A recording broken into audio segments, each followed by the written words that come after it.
Eto na nga, ang ating Kim Chu at si Janine Gutierrez pinagkukumpara na ng mga fans na kanya-kanya na sila. Sana naman wag naman gano'n, parehas naman silang mabuting tao. Saka si Janine nung una talagang hinangaan ko 'yan. Kasi nga, sabi niya nun kaya siya nag-artista, gawa ng nagkasakit ang kanyang yaya. Ibig sabihin mabuti siyang bata. Gusto niya ipagamot ang kanyang yaya. Mahal na mahal niya, mabuti siyang tao.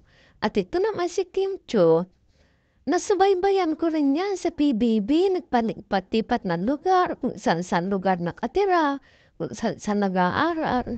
At siya talaga, ang naging breadwinner ang kanilang pamilya. Mabuti silang tao parehas.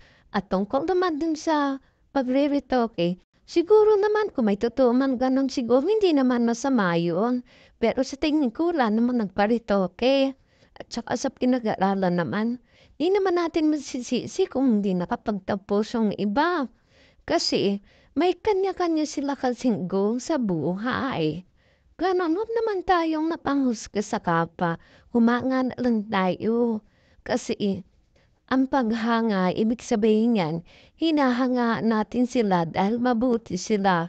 So, pagsama-sama na lang tayo humanga. Kung dahil man kay Paulo yan, wala tayong magagawa. Meron kasi talagang merong natutuloy, merong hindi. Di natin masabi yan. Kaya kung saan sila maligaya, ganun din, maging maligaya na lang din tayo sa kanila, di ba? Kung totoo talaga tayong tagahanga, maging maligaya na lang tayo at maging masaya kung saan sila masaya. Alam ko naman, naging masaya rin nun ang Ponin, Paunin. O, di ba? Ngayon naman, ang Kimpaw.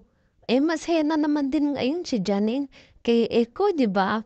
Kaya okay lang. Magpasalamat na lang tayo. At least, parehas silang masaya. Masaya ang mga puso nila. Kaya wag na tayo magtalo-talo, di ba? Wag na magtalo-talo, maging masaya na lang